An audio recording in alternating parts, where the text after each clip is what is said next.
When was the last time you tried thinking outside the box or doing some blue sky thinking to try and catalyse a paradigm shift? Those are some of my favourite innovation cliches, but today we're going to try and bust through some of them and get to actually putting some of that innovation into action with Nicola Millson. Welcome back to the Disruptive Innovation Festival. It's the world's biggest online festival of ideas. My name's Joe Isles. I'm the editor of Circulate and part of the Diff hosting team here at Diff HQ. And we hope you're enjoying the Diff so far. We had a tremendous launch in London last night. We're talking all about 21st century economics.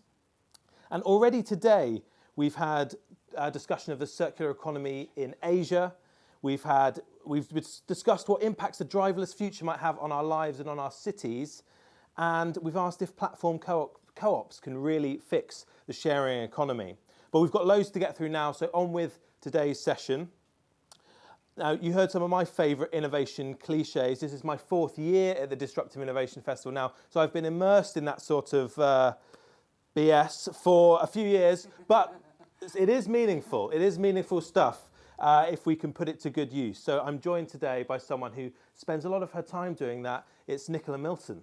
Hello, Nicola. Thank you for joining us. Hi, Joe, and hello, everybody who has joined us today. I'm laughing at Joe's idea about these BS words we use on innovation, and I'm hoping that you've got some kind of a scoring mechanism going on from wherever you're watching this for how many times we use words you think, So you think there should be a bit of BS bingo going on? Exactly. Is that one you've played before? Absolutely, haven't you? We have, actually, we have. Now, a bit about you. You're part of the organisation Six Heads. Yeah, Six Heads is something we set up 6 years ago. It's a community, it's a not-for-profit. My organisation that I run now is called the Future Academy, and that's really around collective learning. I think more and more it's about bringing together different kinds of people and learning our way into the future. Wow. Okay, that's lofty. We're going to get stuck into that. I don't think it doesn't get ticked off on our bingo card. But you've also you've worked with M&S, Interface, Cafe Direct, Lloyds, PwC, the Department of Business Innovation and Skills, and Nesta. And it says here that you're passionate about using commercial innovation to change the world. Why is it that you focused on commercial innovation? Surely it's the startups and Silicon Valley, maybe open source. That's where it's all happening, isn't it? Well, I come from a place of commercial. I come from business. I've been working in business all my life. And I think a business is the most ubiquitous system that we've got. It's the thing that's the most far-reaching. It's how we manage almost everything. And at the end of the day, it is just a social construct. And how do we reconstruct it in a way that makes more sense for the world? So that's been where I've focused, is how do we use this mechanism, this commercial mechanism, and use it differently and innovate it and shift it in order to be more useful for us as a society. Okay. Now, we couldn't just have this is the Diff, we couldn't just have a normal chat between us. What I didn't know is that you've prepared some activity for me today. That's I think that might even be a Diff first. For everybody. Okay. So put down your bingo. And really, a lot of what I know that we're going to be speaking about today is ways of seeing. So if you could put your forefinger together with your thumb like this, and then bring that about 5 centimeters from your eye and look at something. Now, I think this is very interesting as a way of us starting to think about how we see things. Can I stop? Keep going. Keep your hands to your eyes. Because how we frame things and how we see things is very much about what we can or can't do with them. So now if you bring it closer to your eye, you can see more, and that's almost like incremental innovation. You're seeing more, but you're seeing more of the same thing, really. And so much of what we're talking about around making innovation and disruptive innovation practical is around changing the way we see things. Okay, so now looking through your eye, imagine what you're seeing 100 years ago. Okay, and then all of a sudden, we're shifting the way that we're using time, and that's one of the mechanisms we can use to shift the way we're seeing anything. And if you then project 100 years into the future, what will you be seeing then? So we can shift with time, but we can also shift with space. So at the moment, you're looking here. Imagine that you were almost shiveled? Shiveld's a good word. That's a good word. You were shiveled 90 degrees, and you were underground now looking up. You'd have a very different viewpoint. Or if you were shiveled 90 degrees in the other direction, I'm looking getting dizzy. down. Of course you're dizzy, but you're also seeing things differently. So we can change our way we look at time. We can change our way we look at space. Imagine if somebody who is from a different culture or society was looking through those eyes now. Imagine it's somebody from an Amazonian rainforest.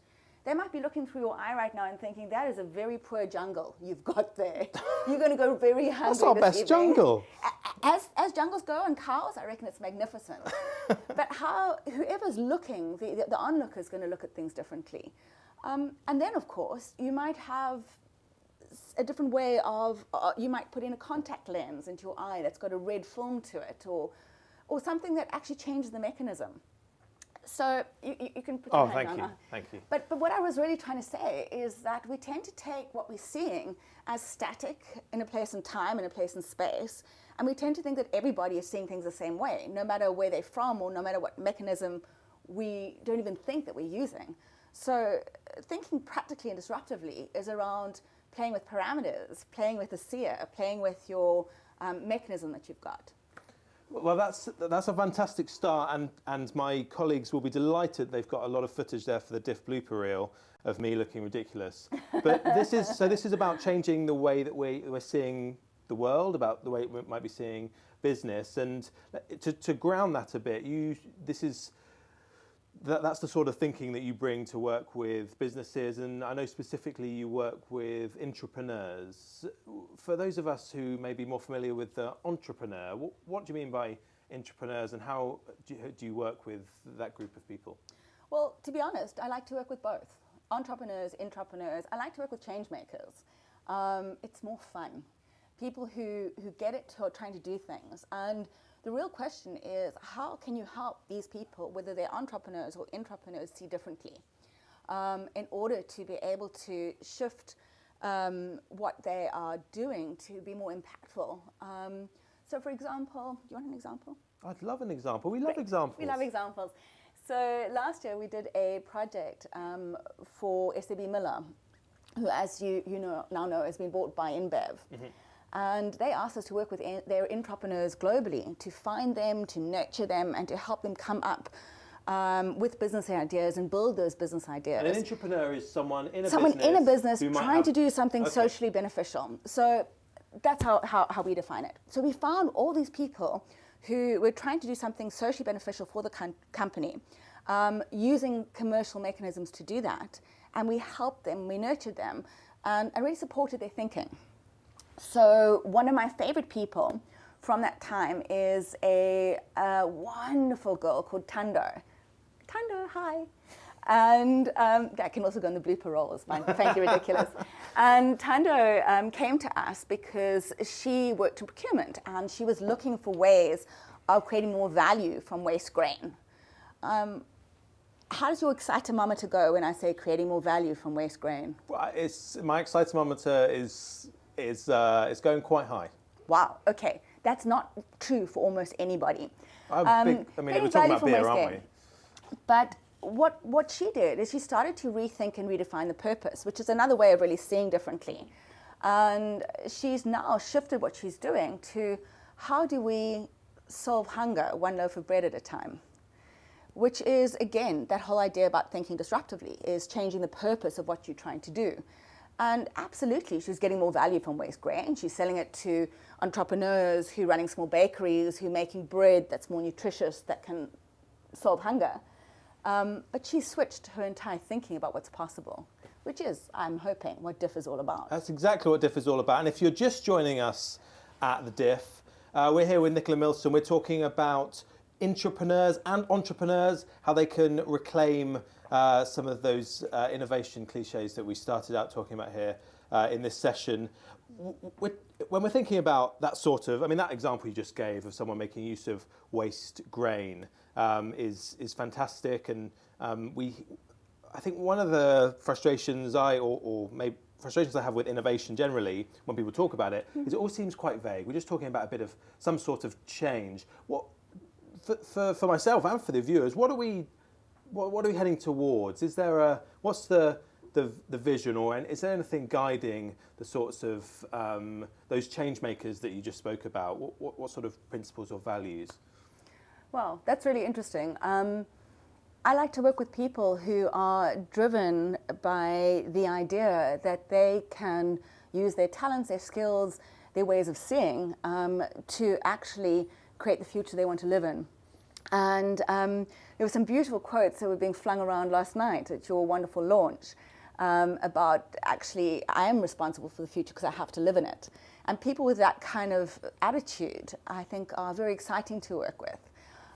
In terms of, do they have different visions? Absolutely. Some people are rooted in, can I change the food system? Other people will be thinking about plastics. Some people, like me, are thinking about business as a mechanism to do these things. Other people think that's abhorrent as an idea and are working outside the system. But ultimately, everybody is grounded in, how do I use what I have in order to create a future I actually want to live in? Okay. Well, if you're watching at home alone or with a group, that's well saved there, then do get in touch. You can use hashtag ThinkDiff on Twitter to join the conversation, or even better, perhaps, there's a discussion box below this video and something to get your creative juices going. Nicola is a big fan of riddles, isn't that true? Absolutely. We're going to talk about some of your favourite riddles later on, but I, in preparing for this, found some of my favourite riddles. The world of riddles is wonderful. So here's one for you, a starter, an easy one. What has rivers with no water, forests but no trees, and cities with no buildings? Have a think on that one. We'll check in a bit later. Perhaps our friends watching online can also chip in with their suggestions, unless you figured it out already. Please do. Send me, this is a bit of like phone a friend, please do send me any of your Twitter suggestions to @Nicola Millson, and I'll quickly get them on the side here. So we'll check in on that later, and we'll hear some of your favourite riddles, which are perhaps more, have a bit more meaning than mine. But we heard at the top of the session there that you've worked with some very large businesses. What do you think, and businesses perhaps are some of the biggest culprits, large corporates, some of the biggest culprits for some of these innovation cliches that we were talking about earlier, and they perhaps talk the most about innovation and completely new way of doing things, new way of thinking. What do you think actually makes an organisation kind of change ready, or ready for a really meaningful form of innovation? Are there criteria from your experience from working with an organisation where you think they've really got it, they're ready to create that future that we want to live in? So I think there's two different types of organisations here. There are some organisations that are using it as a competitive tool in order to redefine themselves in the market. And I think about Marks and Spencer there, who's been extraordinary with their commitment to sustainability and what they've done. And then I think there's other organisations where it is very much in the fabric of their DNA, such as Interface or Patagonia. And I think they're very different kinds of organizations. So the reason for people doing it is different. And the way you need to work with those two different types is different. I think that one of the things that's great about Marks and Spencer is that there's a conscious language that's articulated around what innovation is inside the business and what needs to happen, and it's done on commercial terms. Interface is one of the most extraordinary companies I've ever had the luck to work with. And there it's less conscious, the language. It's something that's so much a part of their DNA, and often that's more difficult to put in commercial terms in a way that the market will understand. So very different types of organizations motivated by very different things. And yet they use some of the same tools to think about what's possible. So some of the stuff that we've just done now about changing the parameters in order to think about innovation differently. We've used with both of those organizations. You've had them looking through their eyes. I hope they were doing that while they were watching now. I'm sure. Well, I'm sure they'll chip in on Twitter if they have been. A few selfies. And they're very. You've named some. They're large businesses, obviously with large number of employees. And so what we hear quite a lot about pioneering kind of CEOs who make bold statements about the way they want to transform their business, and obviously speaking from the circular economy side of things at the Ellen MacArthur Foundation, that we thankfully hear a lot of or see a lot of great examples of pioneering CEOs who say we're heading for a circular economy. How do you go beyond that? And I guess this goes a bit back to the entrepreneur discussion. How do you go beyond that to reach the rest of the organisation, perhaps the people who really make some of the kind of day-to-day decisions? How do you get something to spread like a virus throughout an organisation? It's an interesting debate, and it's one we often have, about do you need the whole of the organisation to be involved? And often I like to think about this in terms of something called the 3 Horizon model, which is worth looking up, actually. It's a wonderful model created by Bill Sharp.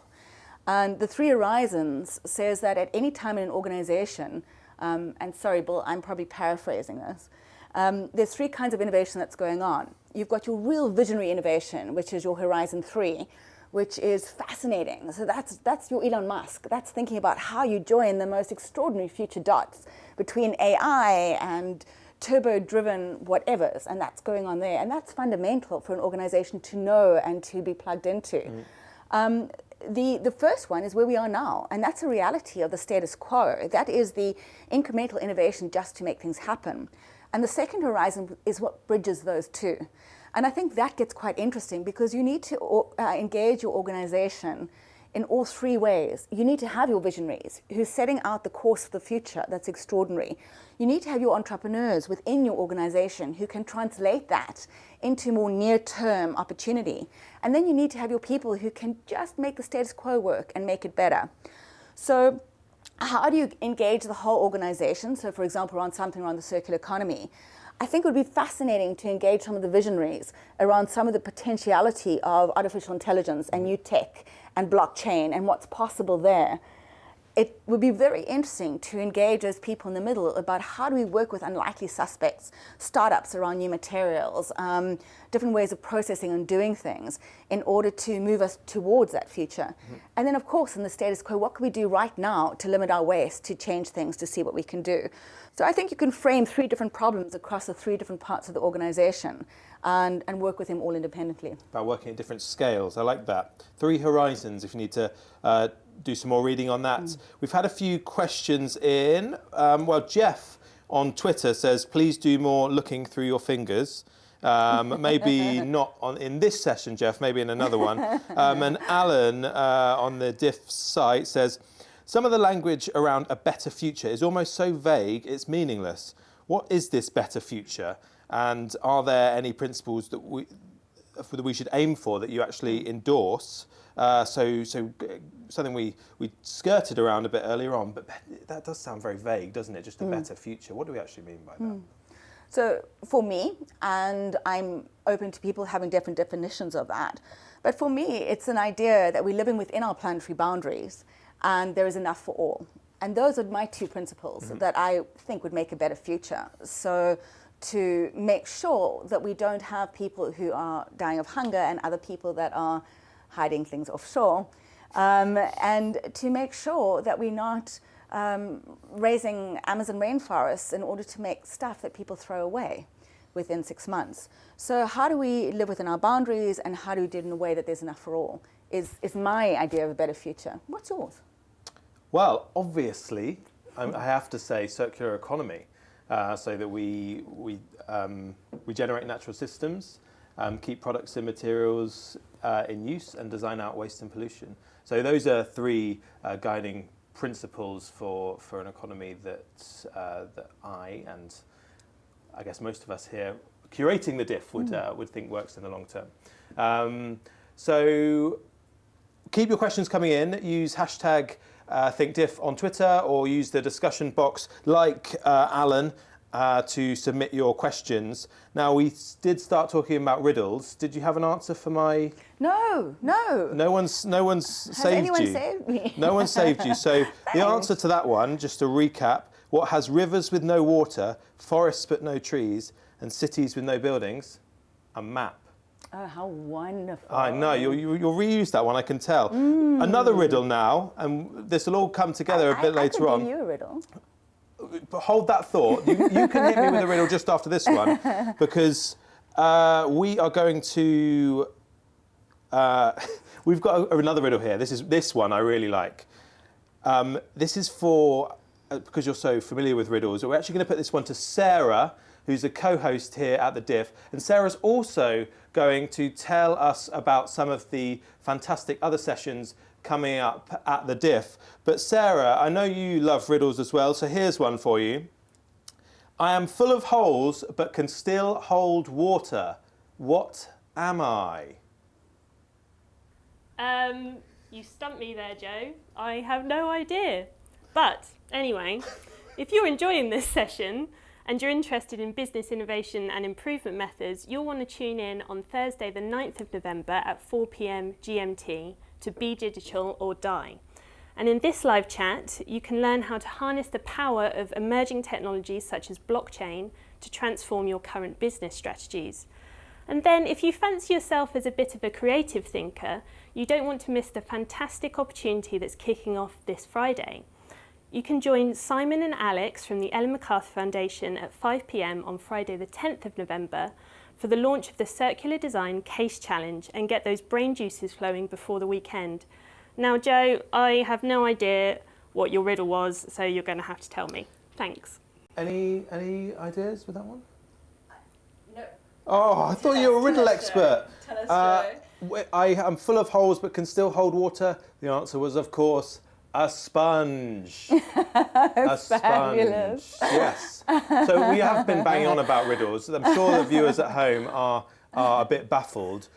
Nicola, why are we talking about riddles? Why are you such a riddle expert? I'm actually not sure where Joe has got this from, but I'm thinking it could be a talk that I did a little while ago for Lloyd's Bank, actually. That is, of course, where it comes from. And what it was about was I started off saying to them a few things. One of it was, why would an insurance company plant trees in Chile? Another riddle was, why would a coffee company put internet in South America? And are these real stories? These are real stories. Come on then, tell us. Why would... so what was the first one? Why would an insurance company plant trees? Yes. Oh, probably something to do with offsetting emissions. So actually close. Oh? Close. Sort of close. Close. Really, the thinking around the riddles is how to really showcase how companies are thinking more and more systemically around innovation and around what they need to do in order to secure the kinds of futures that we were talking about earlier that we'd like to see. So the insurance company was planting trees in Chile because it discovered that year after year the floods would come down and obviously eradicate all the farms in the region. And every year they would shell out as insurance to pay for this. But if they planted trees, they created a natural buffer. So one of the principles of innovation is thinking outside the boundaries of what you think you are and what you think you do. So insurance company thinking about itself as a forester has actually been really beneficial for it commercially, but it's also meant that there's less flooding, some of the natural environment has been restored, and that's really good. The other one you mentioned, a coffee company. Yes. Tell us about that one. So I really like this one, actually. And in the same way that when you were doing your eye thing, do you want to do that again, Joe? Just a little bit. Yeah, there we go. Great. Seeing time differently is quite important. And this company had looked into its future and seen, there's going to be a real problem with our supply chain. Because what is happening is the young women on the coffee growing areas are leaving and going into the main towns. They get bored. They want to go to the big lights and the bright lights of the city. But what that means is a lot of the young men were leaving, and there were going to be no workers left for the future. I think the average age was something like 64, something ridiculous in these specific areas, with the workers that this coffee group was working with. They discovered that if they put internet into these places, it really created a reason for people to stay and to keep the rural community alive and happening. So, and with that, obviously came some commercial benefit, the same with the insurance company, but it also changed the way that community could operate and how it could become self-funding and sustainable in itself. Well, those are fantastic examples, and you mentioned that it's what those companies are doing is kind of thinking outside their parameters. Another name you might use for that is systems thinking. Is that a bingo term? Is anybody there Come putting on. a square on their bingo board? You can't put that as one of our bingo terms, because we're going to be using that a lot over the next 3 weeks. So Use it as one of your terms. You could win the bingo prize. So systems thinking, why is that important? Am I right in saying that? Is that systems thinking? Someone's thinking Yes. about something happening thousands of miles away, an insurance company planting trees to stop flooding. That sounds like systems thinking. Am I on the right lines? Absolutely. And how do we get more businesses thinking like that? Because it doesn't sound like it's easy to do. It's really difficult to do. It's really difficult to do. And actually, that's why we need new entities like the Ellen MacArthur Foundation, who can actually bring together the different parts of a system in order to create the kind of change that we need. It's very hard for somebody who is tasked, particularly on a Horizon 1 basis, to keep an organization running, to try and think about how to shift a system. Some organizations are doing it and doing it pretty well. So I think about the Marks and Spencers and the Unilevers, and the fact that they are trying to tackle some of the biggest questions around forestry certification, around palm oil, by bringing together parts of the supply chain, the value chain, and indeed the system. To do that is really important. And is that if a cynic could say, well, that's about just ensuring that they can just keep making stuff and flogging it, is that really, how does that relate to this future that we kind of want to live in? But I guess you have a more optimistic view of that. I really love the work that Doughnut Meadows did on systems thinking, and she defined the 12 different levers in a system, from the one that would create the least amount of change but still change, to the one that would create the most amount of change.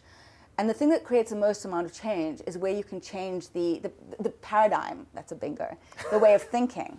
And I haven't seen how a lot of companies have been able to do that.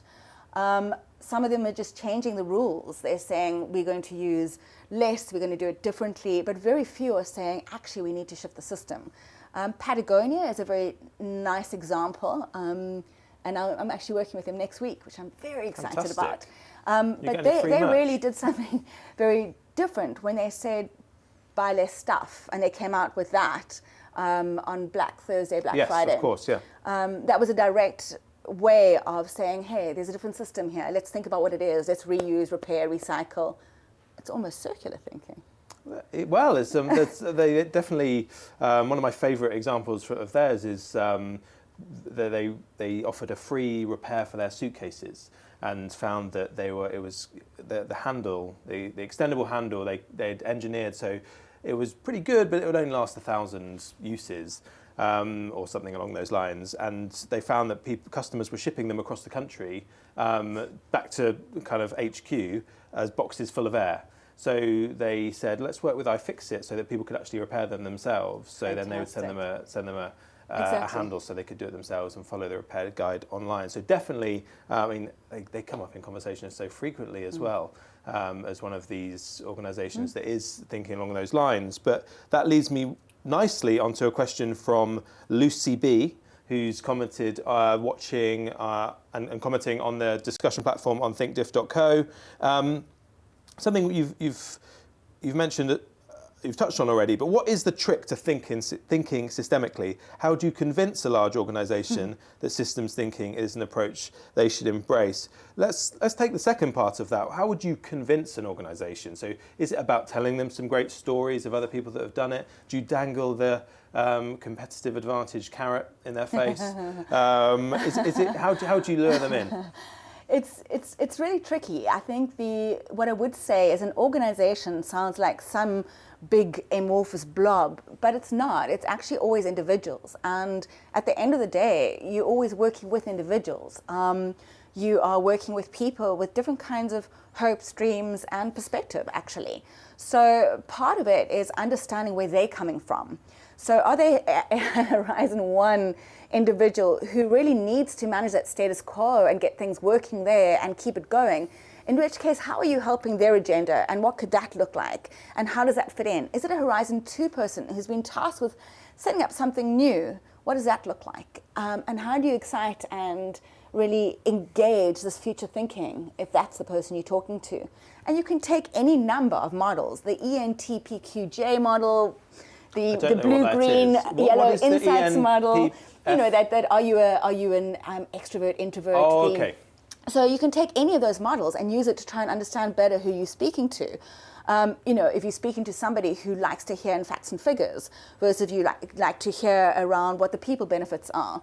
So in terms of influence, I think it's a few things. I think it's knowing your stuff.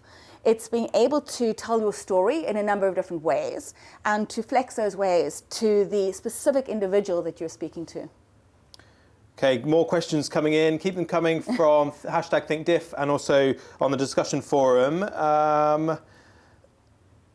A name of mixture of numbers and letters that I'm not going to even try to pronounce says, it sounds like the insurance company that you mentioned in your riddle earlier was acting selfishly and their interests just happened to align with environmental protection. A feel-good story, but one with no depth. Does that matter? Does that matter? If the economic benefits for that company are aligned with some other societal or environmental benefits, isn't that just a good thing?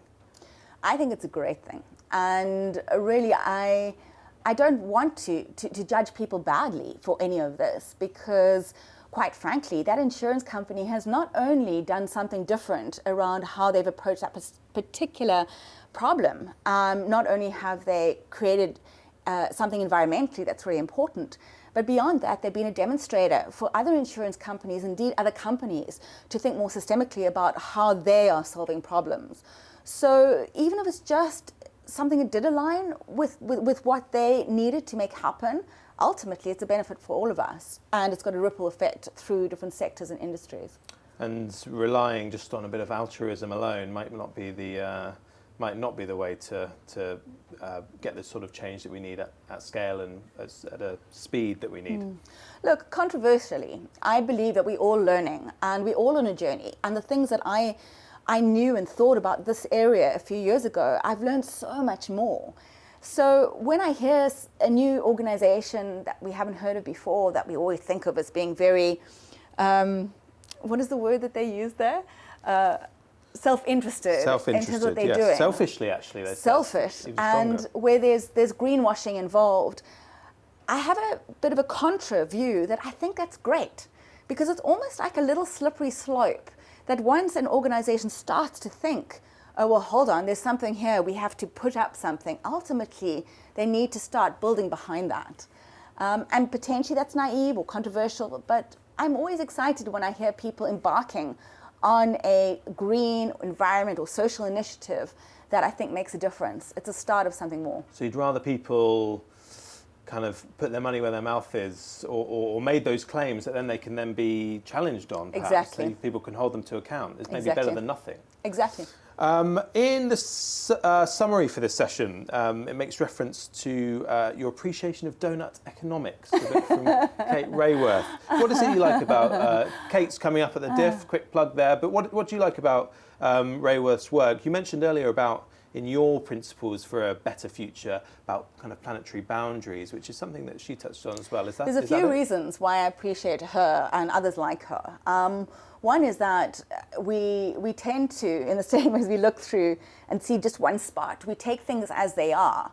So we take economics as a system that actually is cast in stone when we have to start challenging these massive institutions, systems, structures, and ideas that we've held. And that's really important, and she's doing that. So as a challenger, I respect that. I like the fact that she's bringing in the social and environmental context into economics, which we know is something that's missing. And I like the fact that she's making that accessible because, again, innovation can often be so lofty and up there. To make it practical and useful and something people can say, yeah, the donut, that's great. It's a good visual reference that people can... It's accessible. An accessible visual reference, yes. I'm going to give you one more riddle. Oh dear, where did this riddle thing come from? You've made a rod for your own back here. I was told you love riddles. Okay, shout out to Rose, who did know that from our previous riddle the answer was a map. But this final one, what begins with E, ends in E, and has one letter in the middle? Oof, it's a tough one. That's my favourite one. It's lovely. I bet no one in the room knows this one. Oh, come on, Joe, tell us. An envelope. That's one letter. That's gorgeous. You like that? So you Yeah, can have I like that one. If you have favourite riddles as well, put them in the comments below. We've got just under 10 minutes left in this session with Nicola Millson here at the Diff. Do post any sensible comments and questions in the discussion forum below the video player, or use #ThinkDiff, and you can put your questions to Nicola before the session's up. Now, another one that came in said, the economy depends on constant use of stuff. So how do we align a working economy with protection of rainforests, which I think is something that you mentioned earlier on. We've got a few pessimists in the audience, I think, here. So even thinking about the term the economy, that sounds like it's stuck. It sounds like it's something that can't be changed. And yet it's a social construct. It can be changed. It has been changed. So I'm very curious, again, to take it into the three horizon way of thinking. And the economy is here. And yes, we know there's massive problems with it. And absolutely, I'm not sure that there's a lot we can do to conserve rainforests in our Horizon 1 status quo. But if I start looking Horizon 3 and I start thinking about post-economy economics and thinking about the fact that we might have an entirely different way of transacting and connecting in the future, that's very interesting. Where does robots and AI and all the emerging technology leave us there? It's post-economy. And then in the middle, I think we are seeing new structures and new things emerging that are, and ways of thinking that are moving us into a different place around the economy and economics. So some examples there, thinking about B Corp and institutions like that are creating accreditations for organizations to think differently about how they do things. Also thinking about how Tim Jackson and some of the work that he's done around prosperity without growth, and some of the new economics thinking that's happened within that. So I don't think we have all the answers, but the economy is not something that is solid. It's something that is morphing and changing, and that we can all support to morph and change as we do our daily work. And I detect a bit of the, I mean, we've spoken beforehand, you were at the session last night about the economy, the Diff Live launch, and you said you felt pretty up to speed with some of those points. But for viewers watching at home, if that sort of ideas around morphing the economy do appeal, then check out the Diff Live launch, available Diff on demand right now. We've had a lot of fun, I think, so far, and it's been a very wide-ranging discussion, which is what we love at the Diff. But we did promise at the start of the session about kind of putting ideas into action, and we've talked about some of the perhaps frameworks or ways of thinking that can lead to us having new and creative, innovative ideas. But in terms of putting them into action, you've said in one of your blog posts online that it's not about finance. Finance isn't a magic bullet for getting these ideas off the ground. So what is it? What are the conditions that make, whether it's at a company or in our society, that enable creative ideas to take root and to grow? Well, interesting. That's quite an open question, Joe. And great. I think sometimes it's about timing. Sometimes people aren't ready for an idea, and it's to sit and wait. And we talk a lot about organizational readiness of the kind of work that we do.